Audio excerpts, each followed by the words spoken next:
Ketika berbicara tentang uang, apa yang kalian pikirkan dalam benak kalian? Apakah hanya sebagai suatu alat pembayaran atau sebagai alat untuk menyenangkan diri kita sendiri? Menjadi lebih baik dengan Inspiration ID. Kalau kita berbicara tentang uang, sebenarnya uang adalah energi, sama halnya dengan diri kita. Sekarang, mari kita pahami konsep dari apa yang saya katakan barusan. Semua yang ada di alam semesta ini adalah energi, dan semua yang ada di alam semesta ini saling terhubung satu sama lain. Dalam perspektif fisika kuantum, manusia terdiri dari atom, elektron, dan quark yang terhubung satu sama lain. Ketika manusia diteliti dalam laboratorium yang alatnya sangat canggih, manusia adalah energi yang terdiri atas atom, elektron, dan quark yang bervibrasi atau bergetar. Sama halnya dengan uang. Ketika kita memikirkan tentang uang dibuat dari selembar kertas, lalu kertas terbuat dari bubur kayu, dan bubur kayu itu setelah diteliti di laboratorium fisika kuantum, dilihat menggunakan mikroskop teknologi tinggi.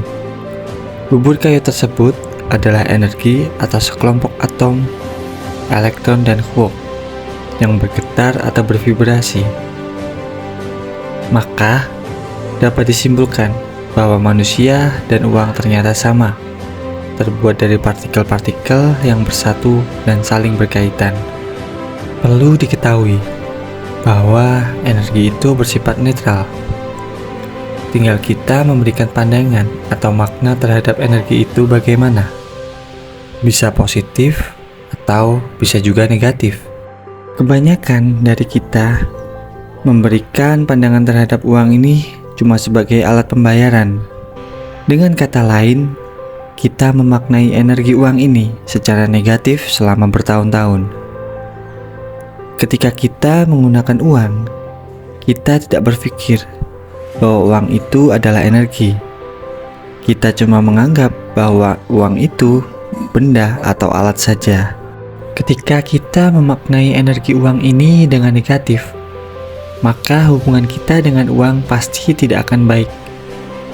Maka dari itu, kita harus mengubah konsep atau perspektif kita terhadap uang ini. Yang perlu kita lakukan adalah menambahkan energi positif terhadap uang tersebut. Kita analogikan energi uang ini seperti ketika kita memberikan perasaan cinta kasih atau kasih sayang terhadap pasangan kita. Ketika kita cinta dan sayang terhadap pasangan kita, apa yang kita lakukan? Pasti kita akan memperlakukan pasangan kita dengan baik. Misalnya kita memberi nama kesayangan terhadap uang itu dengan memberi nama sayang, atau yang lainnya seperti kalau misal laki-laki memberikan nama energi uang ini dengan Rizka misal, atau jika perempuan memberi nama energi uang ini dengan Kevin. Kita berikan feel atau perasaan sayang terhadap uang ini dengan nama-nama spesial. Dengan begitu, kita menganggap bahwa uang ini berharga, seperti halnya kita menghargai pasangan kita.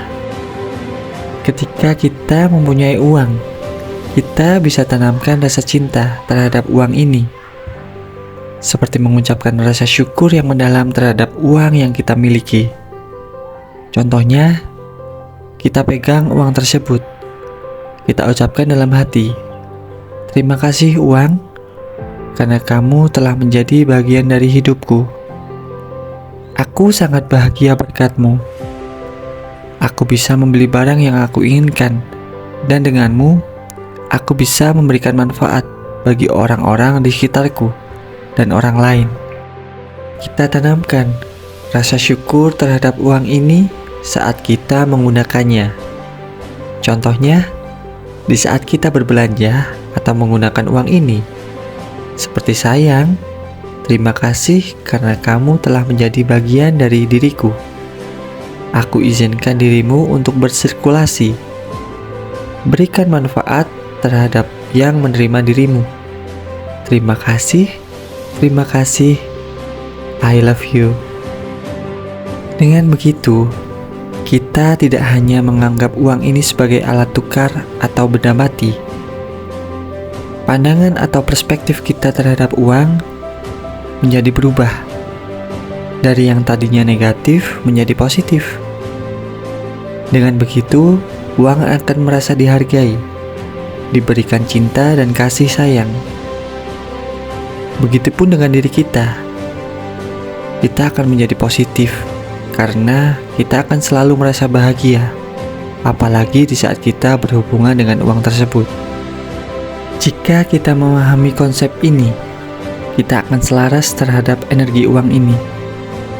Ketika kita selaras dengan uang ini, kita akan dicintai oleh uang tersebut, dan kita akan selalu diikuti oleh uang.